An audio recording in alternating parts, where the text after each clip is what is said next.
Kisi-kisi indikator nomor 50 mengkategorikan prinsip anatomi dalam pendidikan jasmani. Contoh soal, manusia bergerak memanfaatkan sistem otot. Sistem gerak manusia terdiri atas tulang dan otot. Otot sangat efektif untuk pergerakan yang spontan dan membutuhkan tenaga besar adalah kontribusi dari A. Otot polos, B. Otot lurik, C. Otot kasar, D. Otot jantung, E. Otot halus. Jawaban B. Otot lurik. Jadi teman-teman, untuk pembahasan otot ini terbagi menjadi 3, yaitu otot polos, otot lurik, dan otot jantung. Yang untuk urusan lainnya itu hanya sekedar pengecoh. Coba kita bahas satu-satu. Otot polos adalah salah satu jaringan yang dapat ditemukan pada hampir seluruh organ tubuh. Otot polos akan berkontraksi secara tidak sadar dan bekerja atas perintah kebutuhan tubuh.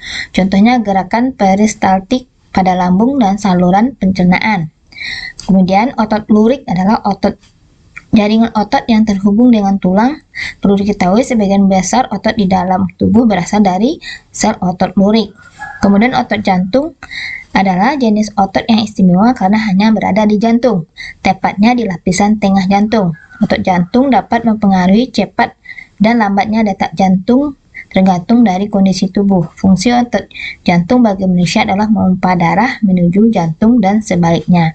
Jadi dari soal nampak kita lihat itu jawaban yang paling tepat adalah B.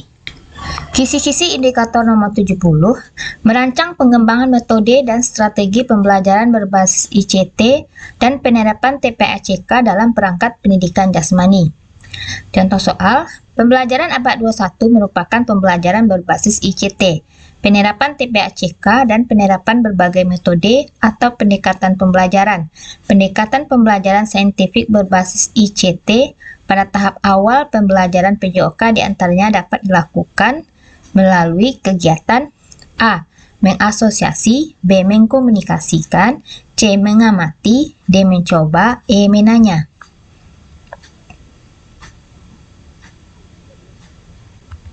Jawaban C. Mengamati. Jadi teman-teman, untuk saintifik ini itu 5 langkah ya teman-teman.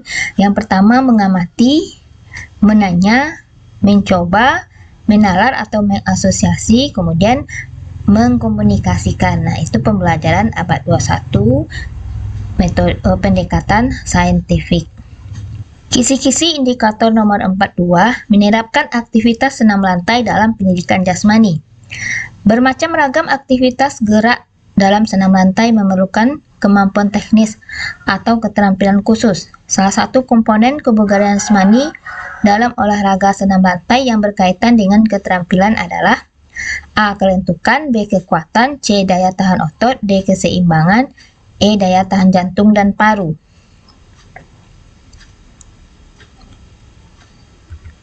Jawaban D. Keseimbangan. Kata kunci dari soal yaitu komponen kebugaran jasmani yang ada di senam lantai, jadi berkaitan dengan senam lantai.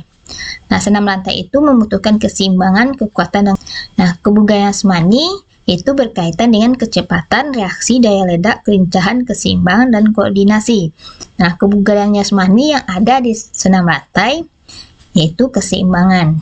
Misalnya handstand, headstand, atau sikap lilin, dan semuanya membutuhkan keseimbangan saat senam lantai.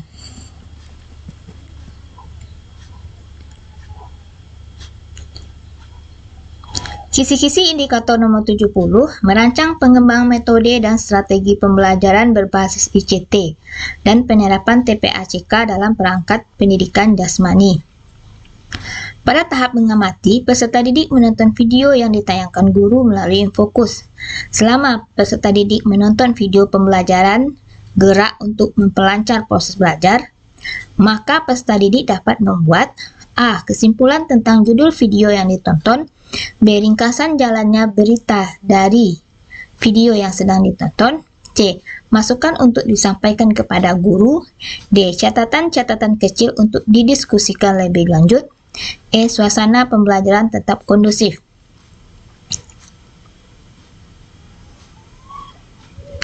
Jawaban D. Catatan-catatan kecil untuk didiskusikan lebih lanjut.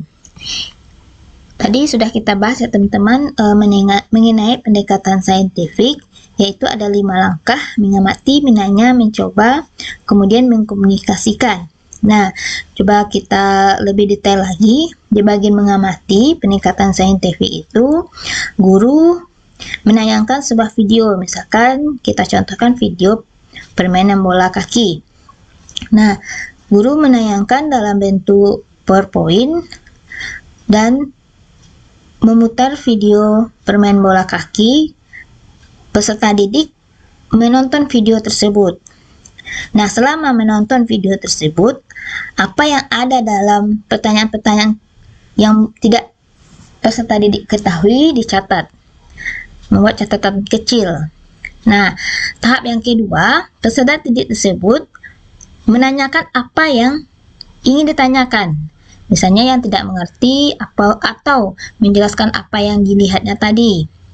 Setelah melihat dan menanya mengenai video yang ditonton, kemudian peserta didik mencoba. Misalkan dalam video tersebut menendang bola kaki. Nah,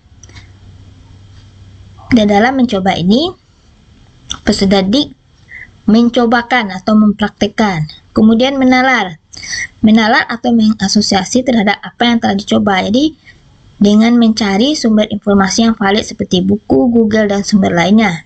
Nah, setelah peserta didik mencobakan, kemudian peserta didik menalar. Kalau tendangan yang benar seperti ini, dalam video seperti ini, dalam praktek peserta didik melakukannya seperti ini, di mana kesalahan bisa diperbaiki. Dan mencari sumber yang benarnya dari Google, dari buku, dan bisa bertanya kepada guru. Dan yang terakhir, mengkomunikasikan atau mempresentasikan materi yang telah dicoba tadi. Sudah paham ya teman-teman untuk saintifik ini? Karena saintifik ini selalu muncul di dalam setiap ujian, baik pretest, retaker maupun UP. Jadi teman-teman harus paham mengenai saintifik ini. Kisi-kisi indikator nomor 33 menerapkan konsep dan prinsip dasar fundamental lokomotor, non-lokomotor, manipulasi dalam pendidikan jasmani. Gerak dasar yang terdapat pada pembelajaran PJOK yang berbasis pada aktivitas gerak tidak lepas dari pengembangan gerak dasar, yaitu non-lokomotor, lokomotor, dan manipulatif.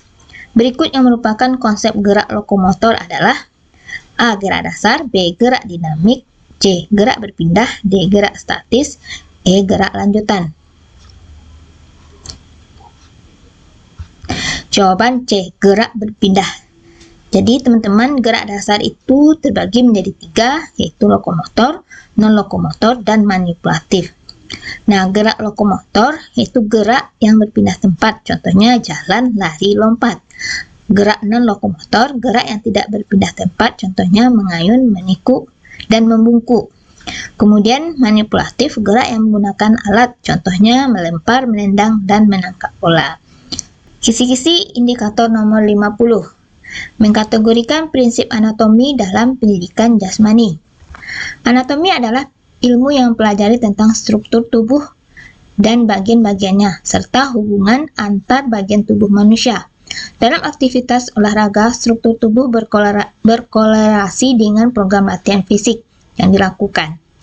Cabang ilmu dalam anatomi yang lebih mengerucut untuk mempelajari secara detail tentang otot tulang sendi disebut: A. Miologi, antrologi, kardiologi, B. Miologi, kardiologi, osteologi, C. Miologi, osteologi, antrologi, D. Miologi, antrologi, osteologi, E. Miologi, osteologi, kardiologi. Jawaban C. Miologi, osteologi, antrologi. Coba kita bahas satu-satu. Miologi adalah ilmu mempelajari tentang otot, osteologi tentang tulang, artrologi tentang persendian, kardiologi salah satu cabang ilmu penyakit dalam. Nah, untuk kata kunci soal, cabang ilmu anatomi yang lebih mengerucut untuk mempelajari secara detail tentang otot tulang sendi, jadi lebih mengerucut. Yang awalnya adalah otot, tulang, kemudian paling kecil adalah sendi. Kisi-kisi indikator nomor 41, menerapkan aktivitas seni bela diri dalam pendidikan jasmani. Di kelas 4 sudah diajarkan materi pencak silat. Sikap pasang merupakan salah satu gerak dalam pencak silat. Salah satu jenis sikap pasang dengan posisi lengan dan tangan yang ditinjau dari taktik penggunaannya terlihat tidak melindungi tubuh. Merupakan sikap pasang A. Bertahan, B. Kuda-kuda atas, C. Terbuka, D. Tertutup, E. Serangan. Jawaban C. Terbuka. Pembahasan, sikap pasang terbagi menjadi dua ya teman-teman, yaitu sikap pasang terbuka dan sikap pasang tertutup. Sikap pasang terbuka di mana tangan dan lengan tidak melindungi tubuh. Sikap pasang tertutup, sikap di mana tangan dan lengan melindungi tubuh.